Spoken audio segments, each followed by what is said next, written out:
সিনটা এখানেই কাট হলে সকালের দৃশ্যে দেখা যায় উক্ত লোকটির লাশটাকে।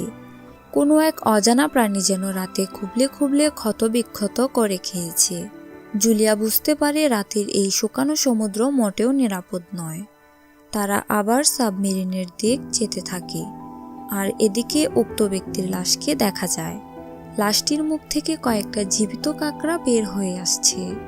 জুলিয়া তার ছেলে মেয়েদের নিয়ে আবারও কয়েক কিলোমিটার পাড়ি দেওয়ার পর ব্যান সমুদ্রের ময়লা পানি দেখতে পেয়ে বন্যপ্রাণীদের মতো জল খেতে থাকে, যেটা জুলিয়া দেখতে পেয়ে ব্যানকে থামিয়ে দেয়। যদিও ব্যান এখানে সমুদ্রের পানি খেয়ে ফেলেছে, জুলিয়া ব্যানকে নিষেধ করে এমন কাজ যেন আর না করে। তারপর তারা আবার হাঁটতে শুরু করে। মাথার উপর সূর্যের আলোর তীব্র রোদ যেন তাদেরকে আরও নিস্তেজ করে দিচ্ছে।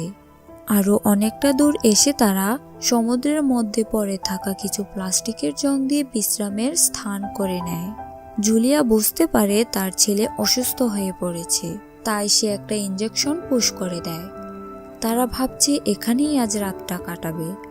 রাত হওয়ার পর সবাই ঘুমিয়ে পড়ে এবং জুলিয়া কিছু একটার শব্দ পেয়ে জেগে ওঠে। জুলিয়া বাইরে এসে দেখে ভয়ঙ্কর কিছু শব্দ। বোঝাই যাচ্ছিল সেগুলো সারি সারি দলবদ্ধ হয়ে তাদের দিকে আসছে।